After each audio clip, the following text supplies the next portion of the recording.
Pernahkah kamu membayangkan sebuah keluarga sederhana yang hidup damai tiba-tiba jatuh ke dalam pusaran hutang yang tak ada habisnya? Mereka berjuang setiap hari hanya untuk sekedar bertahan, tapi siapa sangka si anak yang tampak polos dan pendiam itu ternyata menyimpan sebuah rahasia besar yang mampu mengubah nasib seluruh keluarganya. Inilah kisah penuh air mata, pengkhianatan, dan kejutan tak terduga. Sebuah cerita yang akan membuatmu bertanya-tanya, apa yang sebenarnya disembunyikan sang anak. Sebelum kita mulai ke ceritanya, jangan lupa tekan tombol subscribe supaya kamu nggak ketinggalan setiap kelanjutan kisahnya.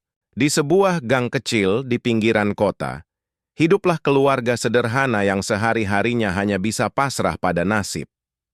Ayahnya bernama Surya, dulu seorang pekerja pabrik yang rajin. Namun sejak pabrik tempatnya bekerja bangkrut, ia kehilangan sumber penghasilan. Sementara ibunya, Sari, berusaha mencari nafkah dengan menjual kue keliling, meski untungnya hanya cukup untuk membeli beras seadanya. Di rumah mungil itu ada seorang anak lelaki bernama Arga, usianya baru 16 tahun. Dari luar, Arga terlihat sama seperti remaja lain, pendiam, rajin membantu ibu, dan jarang banyak bicara. Tapi entah mengapa sorot matanya sering tampak berbeda, seakan menyimpan sesuatu yang tidak bisa ia ceritakan kepada siapapun. Hari-hari keluarga Surya semakin berat. Hutang menumpuk pada seorang rentenir bernama Raka. Setiap minggu, Raka datang dengan wajah bengis, menagih uang dengan ancaman. Suara kerasnya selalu membuat tubuh Sari bergetar ketakutan, sementara Surya hanya bisa menunduk malu, tak sanggup membalas. Tetangga sering berbisik-bisik, menyayangkan nasib keluarga itu. Ada yang iba, ada pula yang mencibir, namun Arga berbeda. Ia tidak menunduk, ia tidak menangis. Di balik tatapannya yang dingin, ia tampak sedang merencanakan sesuatu. Malam itu, ketika semua sudah tertidur, Arga diam-diam keluar dari rumah. Langkahnya pelan, menyusuri gang gelap hingga hilang dalam bayangan malam. Tak ada yang tahu kemana ia pergi. Yang jelas, sejak malam itu, kehidupan keluarga Surya perlahan mulai berubah. Tapi perubahan itu tidak datang dengan cara yang mudah, karena setiap rahasia selalu punya harga yang harus dibayar. Arga berjalan seorang diri di bawah cahaya rembulan yang redup. Udara malam terasa dingin, tapi langkahnya begitu mantap. Ia tahu, jika ketahuan ayah atau ibunya, mereka pasti akan melarang. Namun Arga menyimpan tekad yang tidak bisa ditahan lagi. Gang sempit yang ia lalui berakhir di sebuah jalan besar. Dari situ, ia menyeberang menuju sebuah bangunan tua yang hampir tak pernah dikunjungi orang. Bangunan itu adalah perpustakaan kota, sudah lama terbengkalai, namun masih menyimpan ribuan buku berdebu. Anehnya, setiap malam lampu di salah satu sudutnya selalu menyala, seolah ada seseorang yang menunggu. Arga masuk perlahan. Derit pintu kayu terdengar nyaring, membuat bulu kuduk merinding. Di dalam, suasana sunyi, hanya ada aroma kertas tua yang lembab. Dan di sana, duduklah seorang pria tua berjanggut putih, menatap Arga dengan senyum tipis. "Datang lagi kau, nak," ucap pria itu pelan, suaranya dalam seperti bergema. Arga menunduk hormat. "Aku harus belajar lagi malam ini. Waktu keluargaku tidak banyak." Percakapan itu sederhana, namun penuh makna. Setiap malam Arga diam-diam belajar sesuatu dari pria misterius itu. Bukan hanya membaca buku-buku langka, tapi juga diajari cara berpikir, cara melihat peluang, bahkan cara menghadapi orang-orang kejam yang selalu menindas. Di rumah, Surya dan Sari terbangun. Mereka menyadari Arga tidak ada di kamarnya. Rasa cemas melanda, tapi mereka tidak bisa berbuat apa-apa selain berdoa anak mereka selamat. Dan saat fajar tiba, Arga pulang dengan wajah biasa saja, seakan tak terjadi apa-apa. Namun di matanya tersimpan keyakinan baru. Ia sudah memiliki rencana, apa sebenarnya yang dipelajari Arga setiap malam. Dan mengapa pria tua itu begitu yakin bahwa rahasia Arga kelak akan mengubah segalanya? Pagi itu, rumah keluarga Surya kembali terasa sesak. Hutang makin menumpuk, sementara penagih dari Raka mulai semakin sering datang. Sari hanya bisa terisak di dapur, sedangkan Surya berusaha menenangkan istrinya dengan kata-kata yang bahkan ia sendiri tidak yakin. Namun Arga berbeda. Walau tubuhnya masih remaja, pikirannya tampak semakin dewasa. Ia tahu waktu mereka tidak banyak, dan malam-malam yang ia habiskan bersama pria tua di perpustakaan mulai membentuknya menjadi pribadi yang lain. Pria itu bernama Darman. Tidak banyak orang mengenalnya, sebab ia memang sengaja menyingkir dari keramaian. Konon, dulunya Darman adalah seorang pengusaha besar yang hancur karena dikhianati rekan sendiri. Hidupnya kini sederhana, hanya ditemani buku-buku tua yang nyaris terlupakan. Tapi dari kepahitan itulah, Darman menyimpan banyak pelajaran. Ia melihat sosok Arga sebagai satu-satunya murid yang pantas mewarisi ilmunya. Malam demi malam, ia mengajarkan strategi, cara membaca keadaan, hingga seni berbicara untuk mengendalikan situasi. Arga, ucap Darman suatu malam, orang yang miskin bukan karena tak punya uang, tapi karena tak punya pengetahuan. Jika kau ingin keluargamu bebas dari cengkraman hutang, kau harus berani melawan dengan cara yang tak mereka sangka. Arga menatap gurunya dalam-dalam. Kata-kata itu meresap hingga ke hatinya. Ia mulai sadar, rahasia yang ia simpan bukan sekadar pertemuan diam-diam, tapi sebuah perjalanan menuju kekuatan yang bisa mengubah hidup keluarganya. Namun setiap rahasia selalu membawa risiko. Jika Raka, sang rentenir, mengetahui langkah-langkah Arga, maka bukan hanya dirinya, tapi seluruh keluarganya bisa dalam bahaya besar. Dan saat malam semakin larut, Darman hanya berbisik, "Bersiaplah, nak, waktumu sudah dekat." Pagi itu, ketukan keras menggema di pintu rumah Reyot keluarga Surya. Suara itu begitu kasar, seperti ingin merobohkan pintu. Sari terperanjat, sementara Surya langsung berlari ke depan, berharap tetangga tidak melihat keributan ini. Di luar berdirilah Raka, sang rentenir.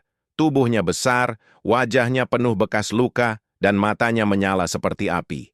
Di belakangnya ada dua anak buah berjaket hitam, menenteng tongkat besi. Kehadirannya membuat udara di gang kecil itu seketika mencekam. "Waktumu sudah habis, Surya," bentak Raka, suaranya memecah pagi. "Bayar hutangmu, atau aku akan ambil rumah ini. Jangan harap bisa tinggal gratis di sini selamanya." Surya menunduk, tubuhnya gemetar. "Tolong beri aku waktu lagi. Aku akan berusaha cari kerja, aku janji." Namun Raka hanya tertawa sinis. "Janji? Sudah berapa kali kau berjanji? Aku bosan dengan alasan orang miskin seperti kau." Sari berlari mendekap suaminya, menangis sambil memohon belas kasihan. Tapi Raka tidak peduli. Ia malah melangkah masuk, menendang meja kayu hingga terbalik. Barang-barang jatuh berantakan. Anak-anak tetangga yang mengintip dari balik pagar langsung menutup mulut mereka, takut bersuara. Di pojok rumah, Arga berdiri diam. Sorot matanya tajam, berbeda dari biasanya. Ia menggenggam erat buku lusuh yang baru saja ia bawa dari perpustakaan. Raka menatapnya sekilas, lalu mendengus.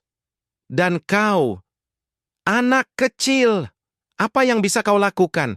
Kau tak lebih dari beban bagi orang tuamu." Ucapan itu menusuk hati Sari. Tapi Arga tidak bereaksi. Ia hanya menatap lurus, seolah sedang menyimpan api yang belum saatnya dinyalakan. Sebelum pergi, Raka meninggalkan ancaman terakhir. "Jika 3 hari lagi kau tak bisa bayar, aku akan ambil rumah ini. Dan keluargamu akan kubuang ke jalanan." Pintu dibanting keras meninggalkan Surya dan Sari terisak di lantai. Namun di balik kesedihan itu, Arga mulai menyusun rencana. Ia tahu, inilah waktunya membuktikan bahwa rahasia yang ia simpan bukan sekadar mimpi, melainkan jalan keluar bagi keluarganya. Malam itu, rumah keluarga Surya sunyi. Sari masih terisak di kamar, sementara Surya duduk termenung, wajahnya murung tanpa harapan. Namun di ruang sempit itu, Arga duduk bersila dengan mata yang tidak bisa terpejam.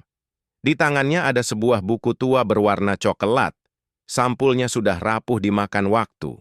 Buku itu bukan sembarang buku, melainkan peninggalan yang ia temukan bersama Darman di perpustakaan. Di dalamnya tersimpan catatan strategi dan rahasia dagang yang pernah digunakan oleh para pedagang besar di masa lalu. Arga membacanya berulang kali, menghafal setiap kalimat. Ia tahu, jika ia ingin melawan Raka, ia tidak bisa mengandalkan tenaga. Satu-satunya jalan hanyalah kecerdikan. Keesokan harinya, Arga berangkat lebih pagi dari biasanya. Ia tidak pergi ke sekolah seperti biasanya, melainkan menuju pasar kota.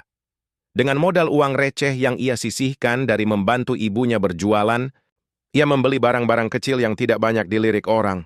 Hanya kertas kosong, pensil, dan beberapa bungkus plastik. Orang-orang pasar menatap heran melihat anak kurus itu berbelanja sendirian. Namun Arga tidak peduli, ia sudah memiliki rencana. Ia akan memulai sesuatu, meski dari yang paling kecil. Malamnya di rumah, Arga sibuk menulis dan menggambar di kertas-kertas itu. Tangannya lincah, matanya fokus. Surya sempat melihatnya, bingung dengan apa yang dilakukan anaknya. "Arga, kau sedang apa, nak?" Arga hanya tersenyum tipis. "Ayah, percayalah. Aku akan cari jalan keluar. Aku tidak mau kita kehilangan rumah ini." Surya terdiam. Untuk pertama kalinya, ia melihat keyakinan dalam sorot mata anaknya. Di luar rumah, suara angin malam berhembus kencang. 3 hari yang diberikan Raka hampir tiba. Namun kali ini, keluarga Surya tidak sepenuhnya tanpa harapan. Karena di balik senyum tipis Arga, tersimpan langkah pertama menuju rahasia besar yang kelak akan mengguncang semua orang. Pagi yang biasanya muram, kali ini berbeda. Di depan rumah Reyot keluarga Surya, terlihat beberapa anak tetangga berkumpul. Mereka memandangi sesuatu yang ada di tangan Arga. Lembaran kertas berwarna-warni, penuh dengan gambar sederhana namun indah. Arga menggambar cerita singkat tentang seekor burung kecil yang berani melawan badai. Ia menjualnya dalam bentuk selebaran bergambar, murah, hanya Rp1.000 satu. Awalnya orang-orang menertawakan, menganggap itu hanya mainan anak kecil. Tapi perlahan, satu persatu penasaran, lalu membeli. Anak-anak tetangga membacanya sambil tertawa dan terharu. Bahkan seorang ibu-ibu yang lewat ikut membeli karena katanya gambar Arga membuat hatinya hangat. Tak disangka, dalam satu pagi saja, Arga sudah mengumpulkan uang lebih banyak dari yang biasa diperoleh ibunya dengan berjualan kue keliling. Sari terkejut melihatnya. "Arga, dari mana kau belajar ini semua?" Arga hanya menjawab singkat, "Aku belajar dari seseorang yang tidak pernah menyerah." Kabar tentang anak remaja yang menjual cerita bergambar di gang kecil itu mulai menyebar.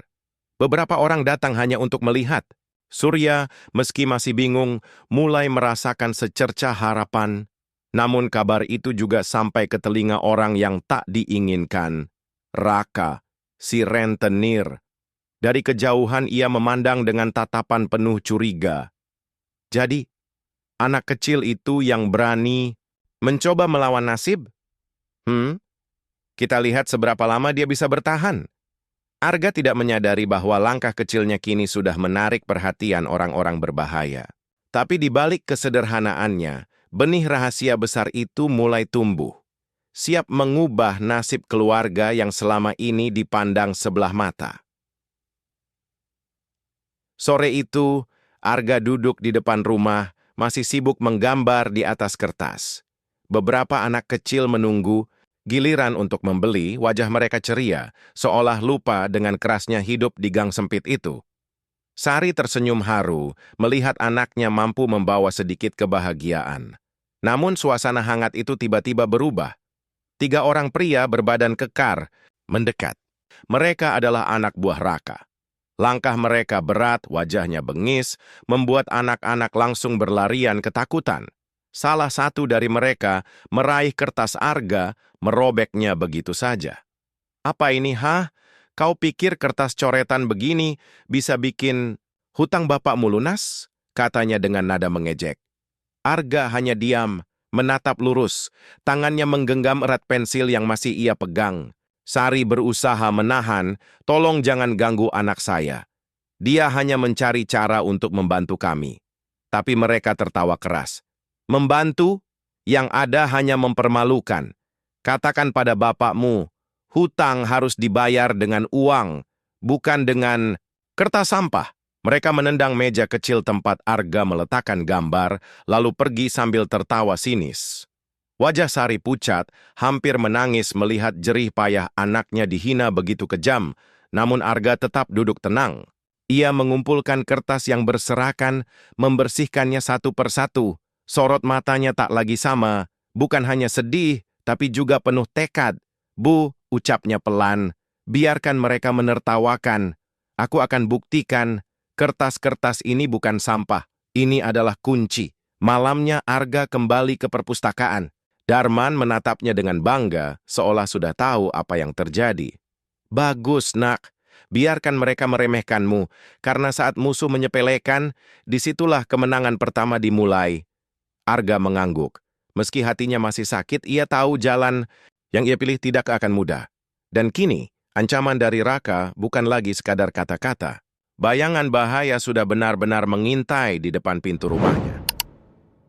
Malam itu, angin berhembus dingin di sekitar perpustakaan tua.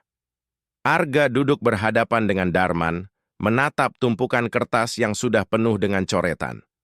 Wajahnya masih menyimpan luka akibat penghinaan sore tadi, namun api tekad di matanya semakin membara. Guru, ucap Arga, kalau aku hanya menjual gambar sederhana, mereka akan terus meremehkan. Aku harus membuat sesuatu yang lebih besar, sesuatu yang membuat orang lain tidak bisa menutup mata. Darman tersenyum tipis. Itulah semangat yang kutunggu. Ingat, nak, dalam dunia ini, senjata paling berbahaya bukanlah pedang atau uang. Senjata paling kuat adalah ide. Keesokan harinya, Arga membawa pulang sebuah buku kecil, hasil rangkuman dari ilmu yang ia pelajari. Bukan sekadar cerita bergambar, melainkan sebuah kisah motivasi sederhana yang ia tulis dengan bahasa mudah tentang keluarga miskin yang berjuang melawan keserakahan. Ia menyalin beberapa lembar, lalu membagikannya gratis kepada anak-anak dan ibu-ibu di gang. Tak disangka, cerita itu menyebar cepat. Orang-orang membicarakan kisah dalam buku kecil Arga, merasa seolah itu cermin kehidupan mereka sendiri. Ada yang menangis setelah membacanya, ada pula yang berkata bahwa tulisan itu memberi mereka semangat untuk tidak menyerah.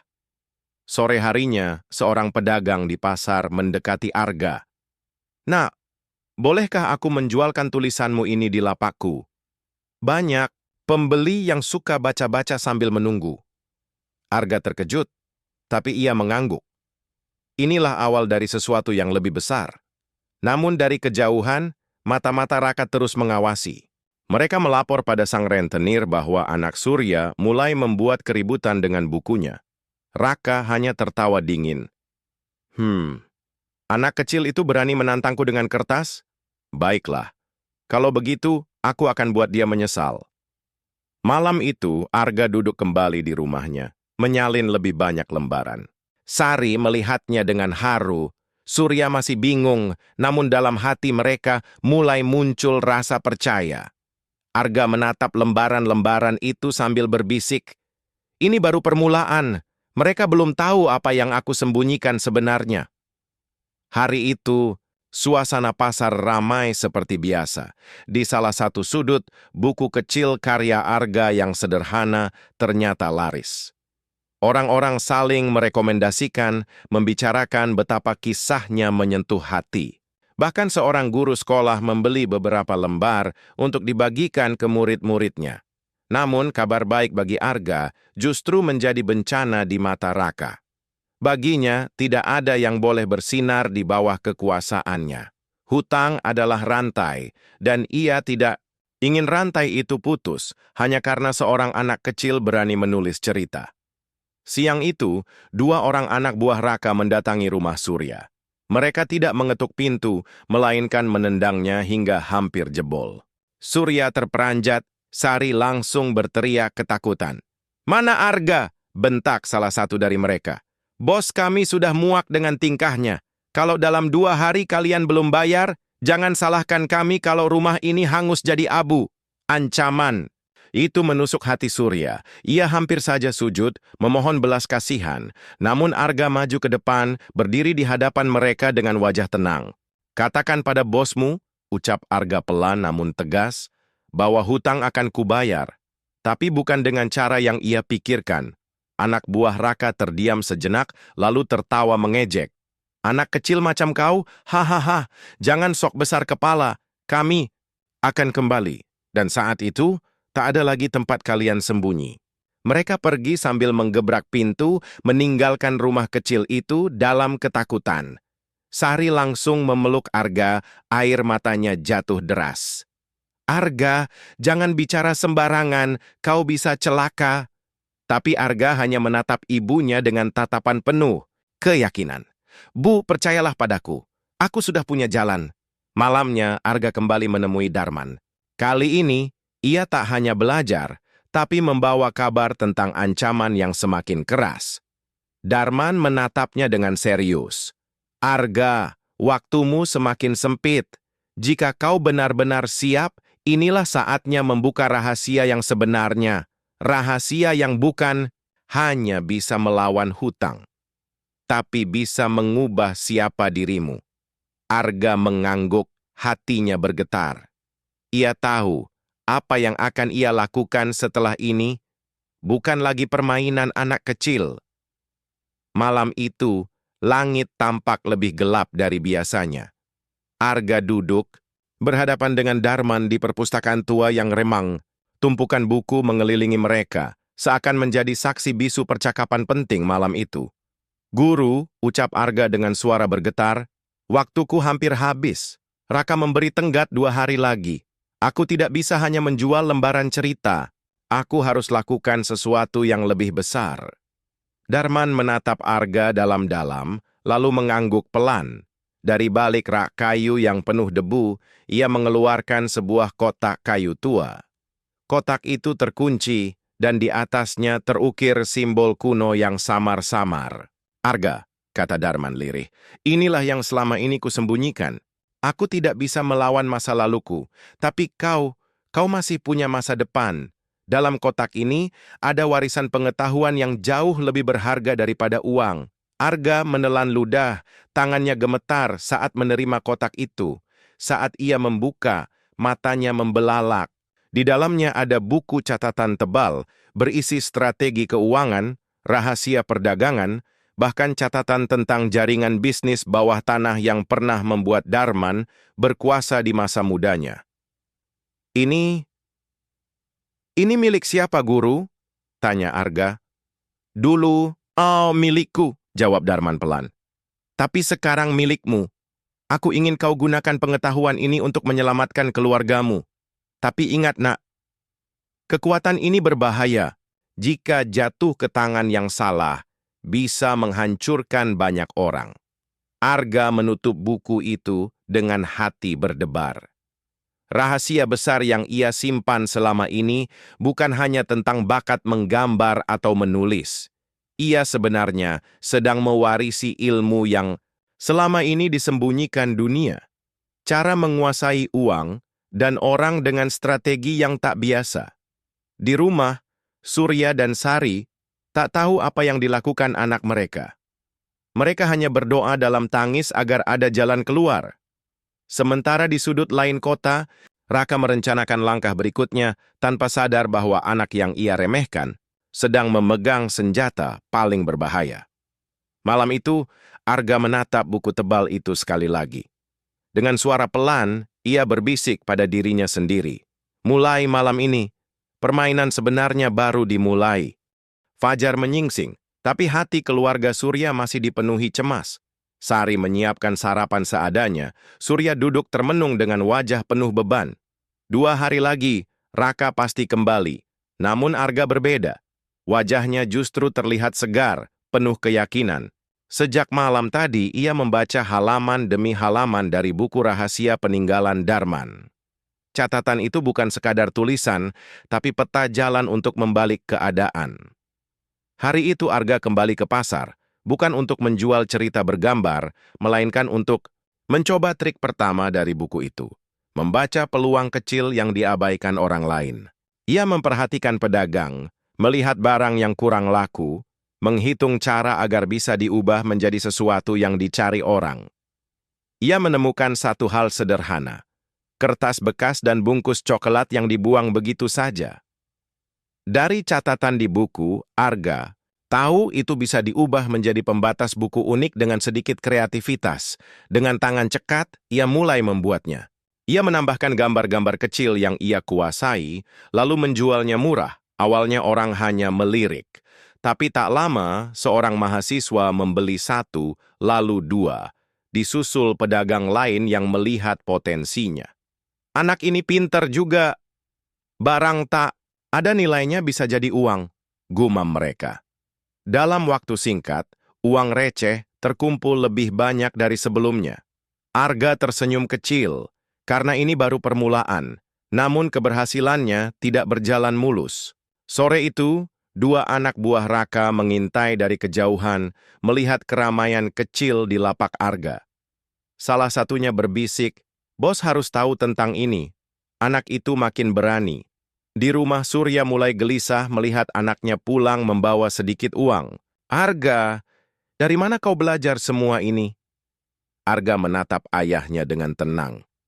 "Ayah, percayalah, ini hanya langkah kecil. Aku akan teruskan sampai hutang kita lunas." Sari meneteskan air mata, setengah bangga, setengah takut. Karena ia tahu, semakin Arga bersinar, semakin besar pula bahaya yang akan menghantui.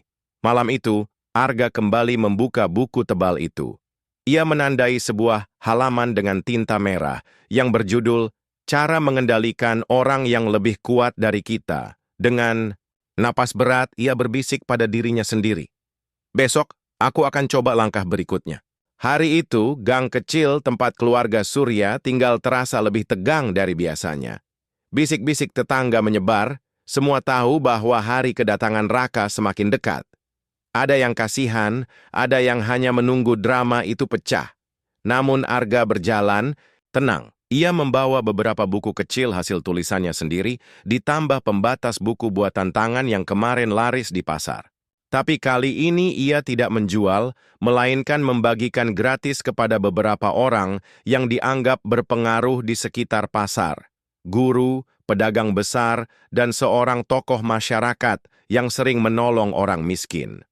Langkah itu membuat orang-orang mulai membicarakan Arga.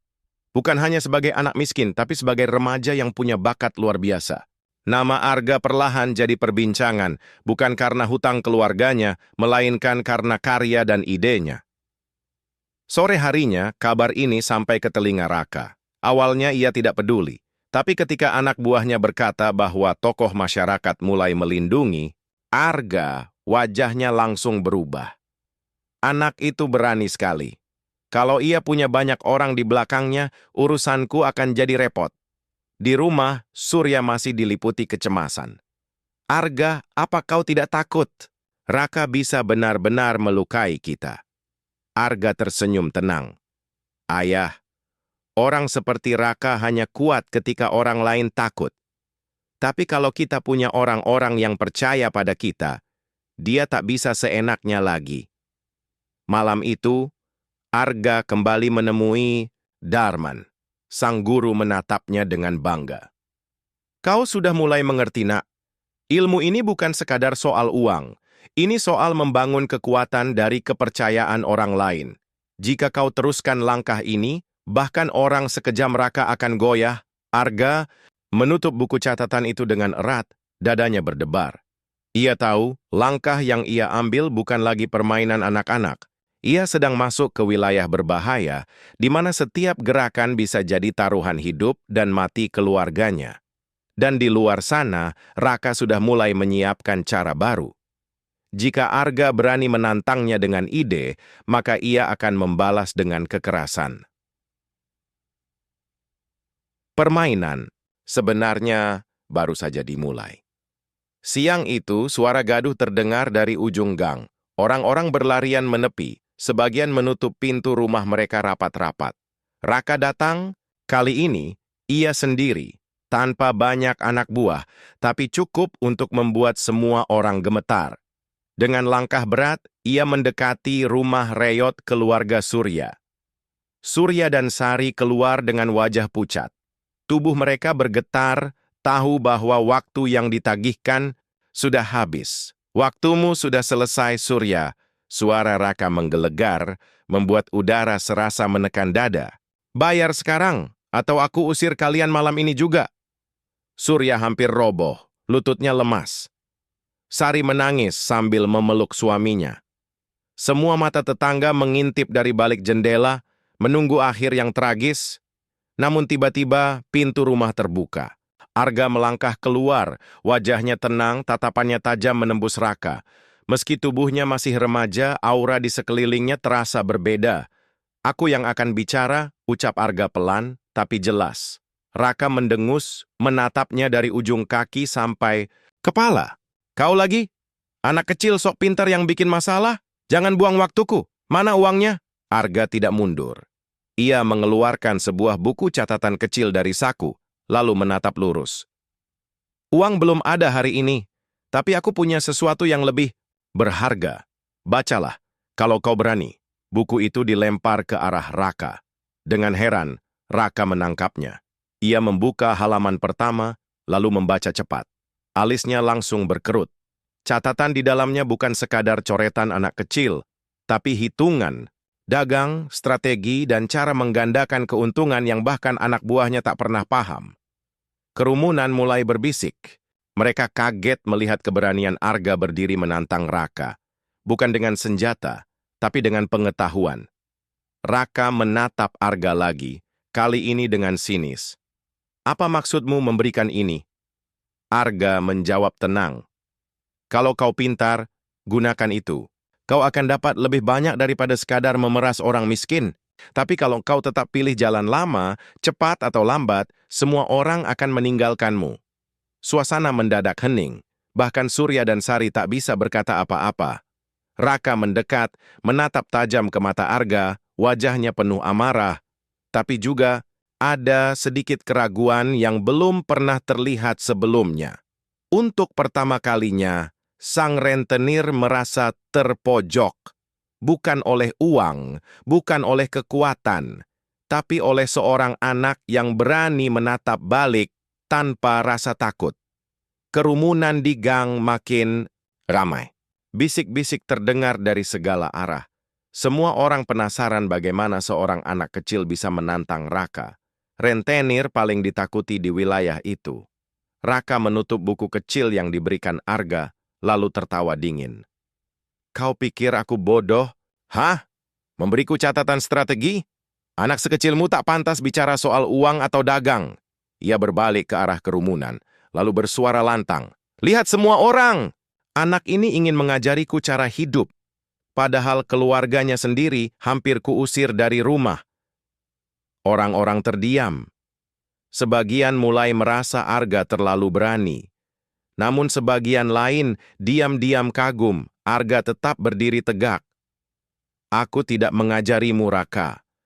Aku hanya menunjukkan ada jalan lain selain menindas orang yang lemah. Raka mendekat, wajahnya semakin bengis. Ia menyeringai, lalu berteriak agar semua mendengar. Kalau kau benar secerdas itu, buktikan. 2 hari lagi, aku ingin kau kumpulkan uang 3 kali lipat dari yang seharusnya kalian bayar. Kalau berhasil, aku akan hapus seluruh hutang keluargamu. Tapi kalau gagal, aku tak hanya ambil rumah ini, aku juga akan seret kalian keluar seperti anjing jalanan, suasana gempar. Orang-orang saling pandang, sebagian terkejut, sebagian menggeleng, tidak percaya, 3 kali lipat hutang? Mustahil bagi keluarga Surya Sari. Langsung menangis histeris, memeluk Arga erat-erat. Nak, jangan! Itu jebakan! Kita akan hancur! Namun Arga hanya menatap Raka dengan mata yang tidak berkedip.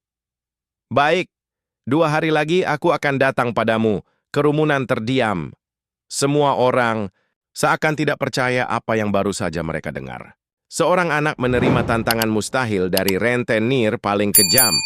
Raka tertawa keras, lalu berbalik pergi. Bagus, aku akan tunggu. Dan saat kau gagal, semua orang akan tahu Kau tak lebih dari bocah yang sok pintar. Malam itu, suasana rumah Surya dipenuhi tangis dan ketakutan. Namun Arga hanya duduk di sudut kamar, membuka buku tebal warisan Darman, dan berbisik pada dirinya sendiri. 2 hari lagi, aku akan buktikan rahasia yang selama ini kusimpan. Malam itu, rumah keluarga Surya dipenuhi isak tangis. Sari tak berhenti berdoa sementara Surya duduk terpaku, wajahnya kosong, seolah dunia runtuh di depan mata.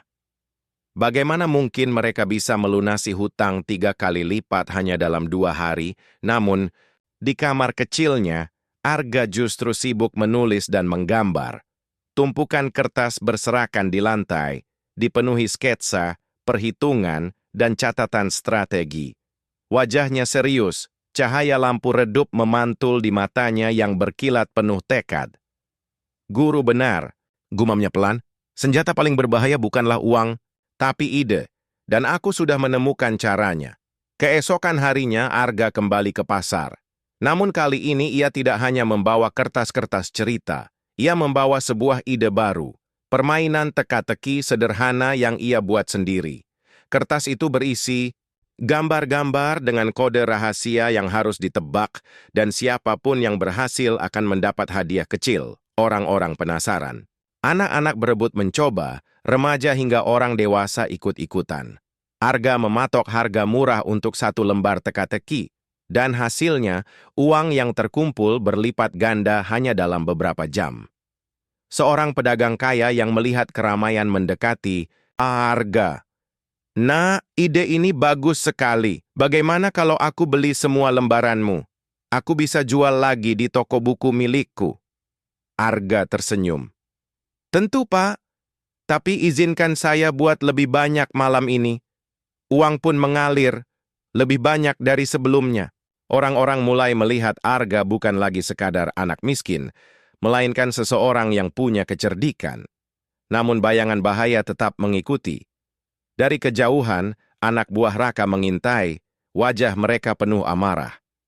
Mereka melapor kepada bosnya, "Bos, anak itu benar-benar mengumpulkan uang. Kalau dibiarkan, dia bisa benar-benar lunasi hutangnya." Raka terdiam sejenak, lalu menyeringai kejam. "Kalau begitu, sebelum waktunya tiba, kita buat dia jatuh. Aku ingin dia menyerah bukan karena tak mampu, tapi karena takut." Di rumah, Arga pulang dengan membawa uang lebih banyak dari yang pernah ia bayangkan. Surya dan Sari hampir tidak percaya, tapi Arga hanya menatap mereka dengan senyum kecil. "Ini baru permulaan, ayah ibu. Percayalah, kita akan melewati ini." Dan di dalam hati, Arga tahu rencana besar yang ia jalankan baru saja menyalakan api perang yang sebenarnya.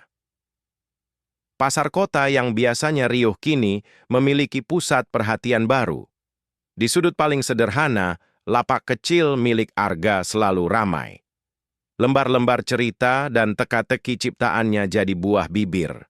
Anak-anak berlarian sambil tertawa, orang dewasa ikut penasaran, bahkan beberapa pedagang mulai menitipkan barang dagangan mereka kepada Arga, karena percaya lapaknya membawa banyak pembeli.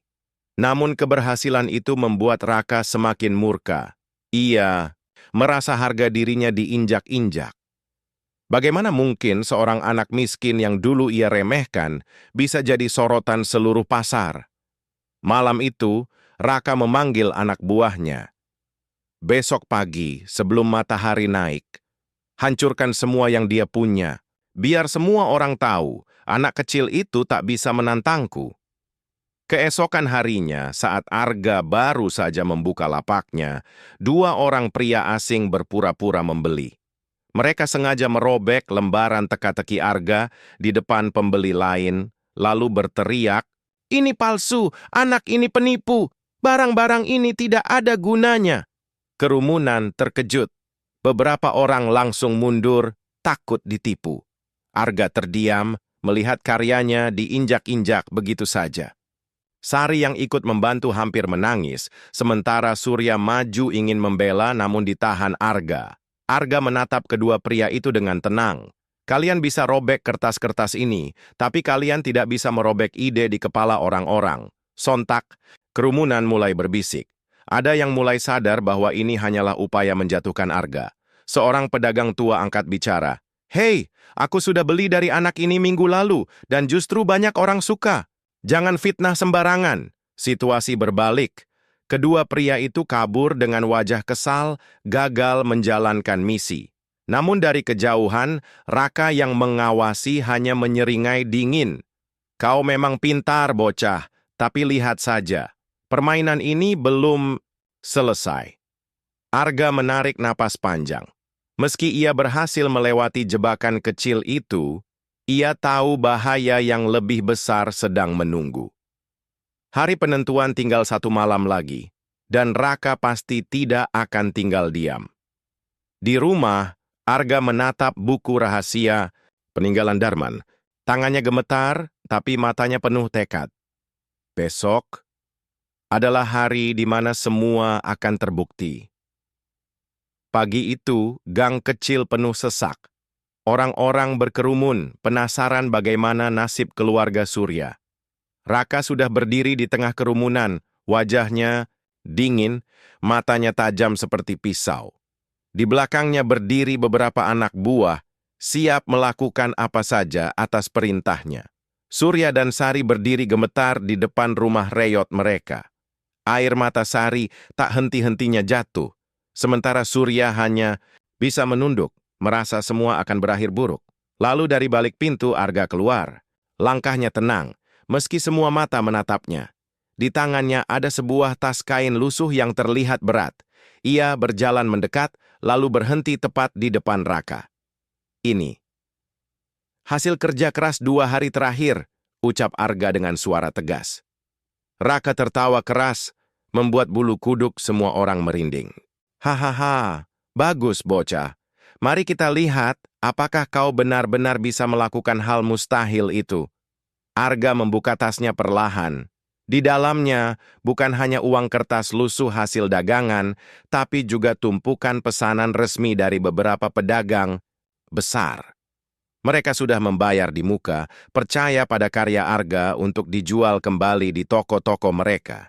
Nilainya bukan hanya cukup, tapi bahkan 3 kali lipat dari hutang yang Raka minta. Kerumunan terkejut. Suara bisik-bisik berubah menjadi sorakan kecil. "Anak itu benar-benar bisa! Dia berhasil!" Raka terdiam sejenak, wajahnya kaku. Ia tidak menyangka seorang bocah bisa mengumpulkan uang sebanyak itu dengan cara bersih, hanya lewat ide dan kerja keras. "Seperti janjimu," kata Arga lantang. "Kalau aku bisa bayar 3 kali lipat, maka hutang keluargaku lunas." Wajah Raka memerah. Harga dirinya seperti diinjak-injak di depan banyak orang. Ia ingin berteriak, ingin membatalkan, tapi kerumunan sudah bersorak, menuntutnya menepati janji. Dengan wajah menahan amarah, Raka akhirnya mengangguk kasar. "Baiklah, hutang keluargamu lunas. Tapi ingat, bocah, ini belum selesai. Kau sudah buat aku malu. Dan aku tidak akan lupa." Kerumunan bersorak lebih keras. Beberapa tetangga menangis haru. Sari memeluk Arga erat-erat. Sementara Surya hanya bisa berdiri terpaku, tak percaya anaknya bisa melakukan sesuatu yang mustahil. Namun, Arga tidak tersenyum. Ia tahu, meski hutang mereka lunas, permainan baru saja berganti babak.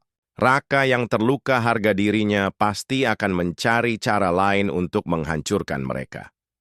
Malam itu, saat semua orang merayakan kemenangan kecilnya, Arga kembali membuka buku rahasia warisan Darman. Dengan suara pelan, ia berbisik, "Ini baru awal. Rahasia yang sebenarnya belum terungkap sepenuhnya." Sejak hari itu, nama Arga semakin banyak dibicarakan. Anak yang dulu diremehkan, kini dipandang sebagai simbol harapan. Banyak orang datang ke rumah kecilnya sekadar ingin membeli karya atau hanya untuk melihat remaja yang berani melawan rentenir dengan kecerdikan. Namun, di sisi lain kota, Raka duduk di sebuah ruangan gelap bersama anak buahnya. Tangannya mengepal, wajahnya merah padam menahan amarah. Baginya, kekalahan di depan umum adalah aib terbesar.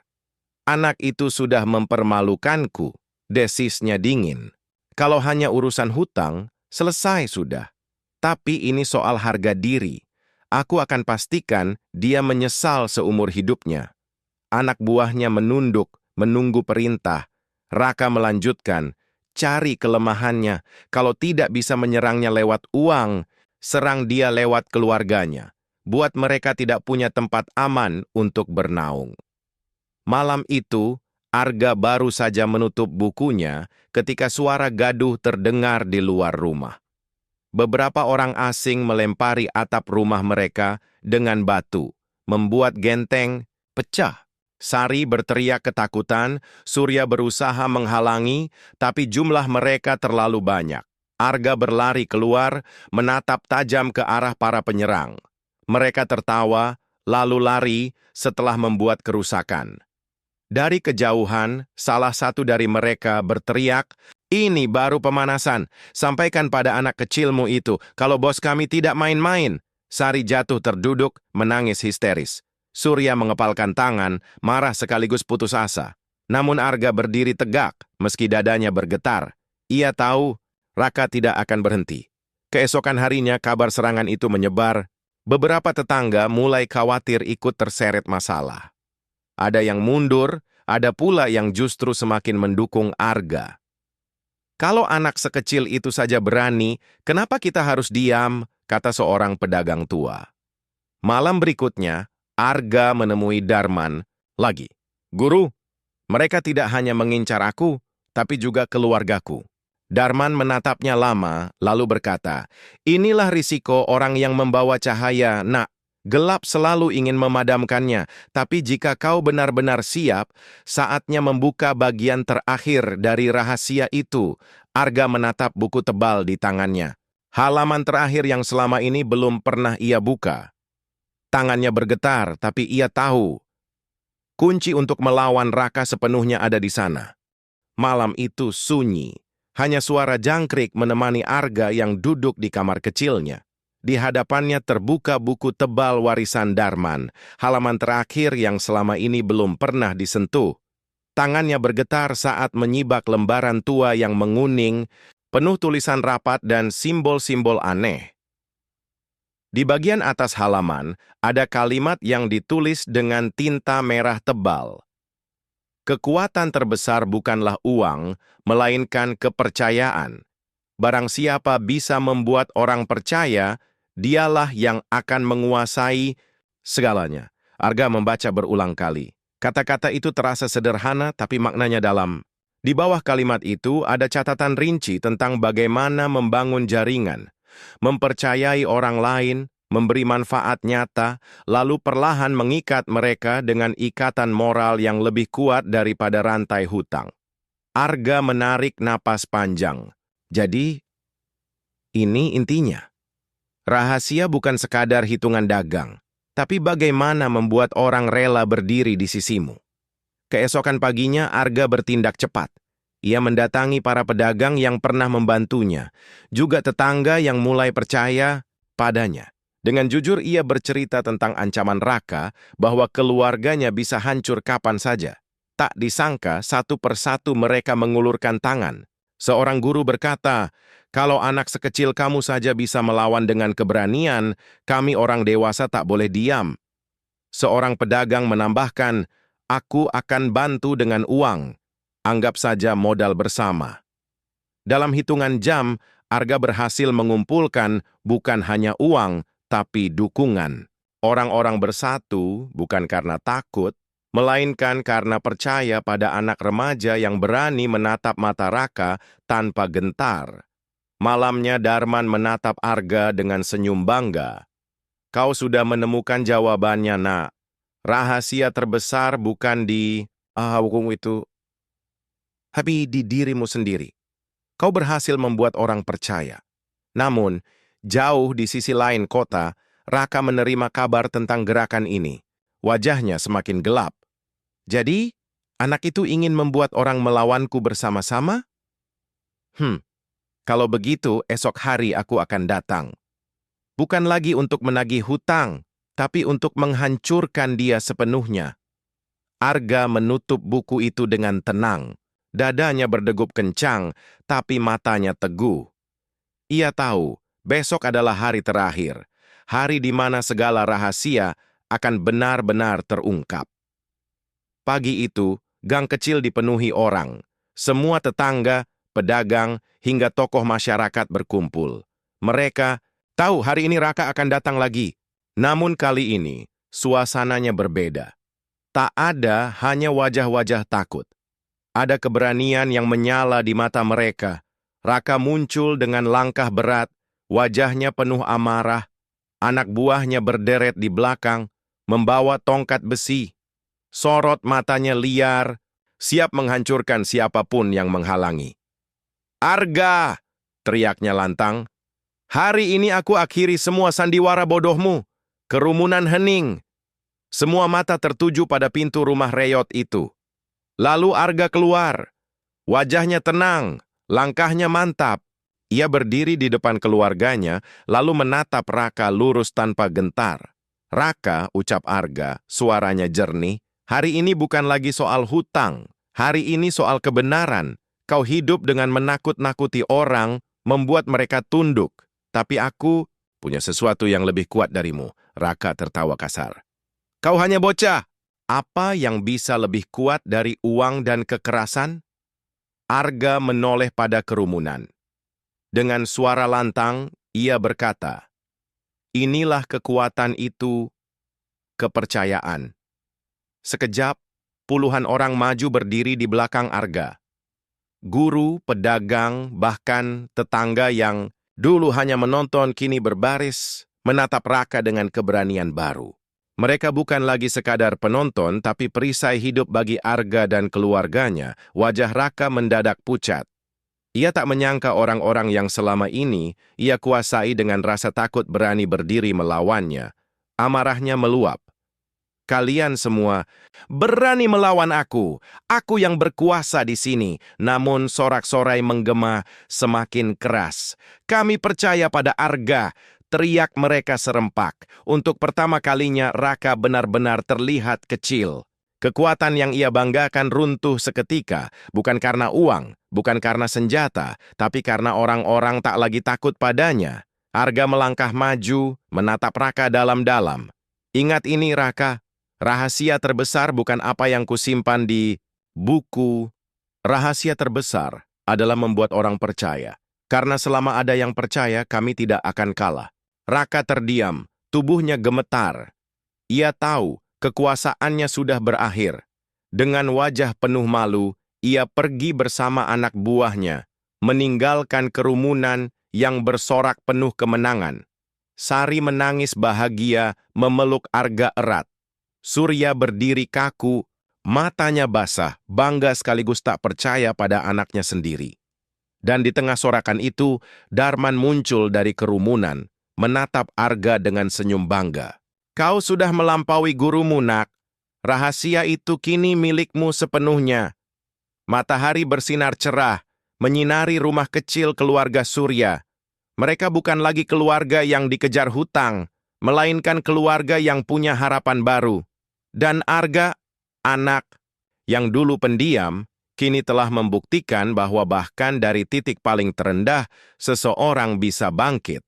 Bukan dengan kekuatan tangan, tapi dengan kekuatan hati yang dipercaya banyak orang. Dan begitulah akhir dari kisah keluarga Surya dan Arga.